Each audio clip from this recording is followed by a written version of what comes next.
Robert with Evergreen Lawn Renovations. And today I wanted to speak with you about how do you reduce weeds in your lawn. First step, you want to aerate and overseed properly. Everywhere in your lawn that there's a bare area, weeds will germinate there. But if you aerate and overseed properly and you have grass seed or grass that populates those bare areas, now you're drastically reducing the amount of weeds that can germinate in these bare areas. Okay, that's one. Two, you want to start fertilizing properly. That is one of the most important keys in all of this is making sure you're putting down the proper amount of fertilizer during the correct times, because a healthy lawn also will choke out and just outcompete those weeds as well. So that's the second step. We've reduced with the aeration and overseeding. We've now reduced with the fertilization, and come the summer months, you have a perfect lawn. Your lawn is healthy, it's thriving, it doesn't have a lot of weeds in it, and if any. And now you want to make sure that you're watering properly. This is where you would help us out.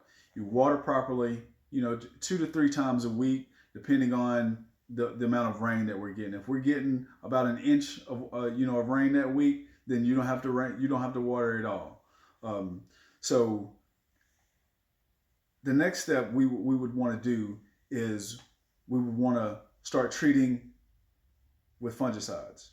And what fungicides does is protects your grass, because you know it, this is one of those things that a lot of companies won't tell you, is that your grass is just like anything else. It can contract diseases, and oftentimes it does. And you might think, hey, well, it's brown because it needs nitrogen, or it's brown because we haven't got any rain and it's sunny. No, that's not the case. It has a disease. You need to treat that.